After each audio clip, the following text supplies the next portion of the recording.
सोलापूर महानगरपालिकेच्या विभागीय कार्यालय क्रमांक 6 येथे प्रभाग क्रमांक 22, 23 आणि 6 मधील नागरिकांना भेडसावणाऱ्या पाणीपुरवठा व ड्रेनेज समस्यांवर महत्त्वपूर्ण आढावा बैठक पार पडली। उपमहापौर ज्ञानेश्वरी देवकर यांच्या अध्यक्षतेखाली झालेल्या या बैठकीत नागरिकांच्या अडचणींवर सविस्तर चर्चा करण्यात आली। बैठकीदरम्यान उपमहापौर देवकर यांनी संबंधित अधिकारी व कर्मचाऱ्यांना कडक सूचना देत आगामी पावसाळ्यापूर्वी सर्व कामे तातडीने पूर्ण करण्याचे आदेश दिले।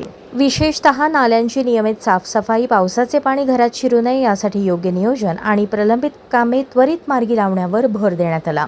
झोन क्रमांक 6 मधील ज्युनियर इंजिनियर यांना ही कामे वेळेत पूर्ण करण्याचे निर्देश देण्यात आले।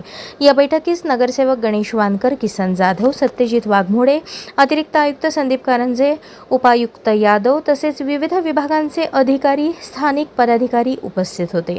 नागरिकांच्या समस्या तातडीने सोडवून पावसाळ्यापूर्वी सर्व यंत्रणा सज्ज ठेवण्याचा निर्धार यावेळी व्यक्त करण्यात आला।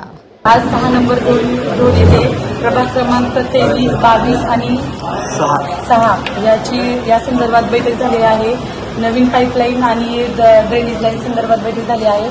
सर्व नगरसेवक आपल्या प्रभागाचे उपस्थित होते आणि सरांनी बैठकीचं आयोजन केलेले, त्यामध्ये अनेक नगरसेवकांनी त्यांचे जे प्रश्न आहेत ते मांडलेले आहेत आणि पुढील अशी बैठक पुढील पण होईल आणि त्यामध्ये ज्या झालेल्या बैठकीचं जे झाले ते बैठकीचा विषय आणखी त्यांनी आम्हाला माहिती सांगावी, आम्ही इच्छा त्यांच्या पुढे व्यक्त केलेली आहे आणि दर महिन्याला अशी बैठक होणं गरजेचं आहे ते पण आम्ही सांगितलेलं आहे। धन्यवाद।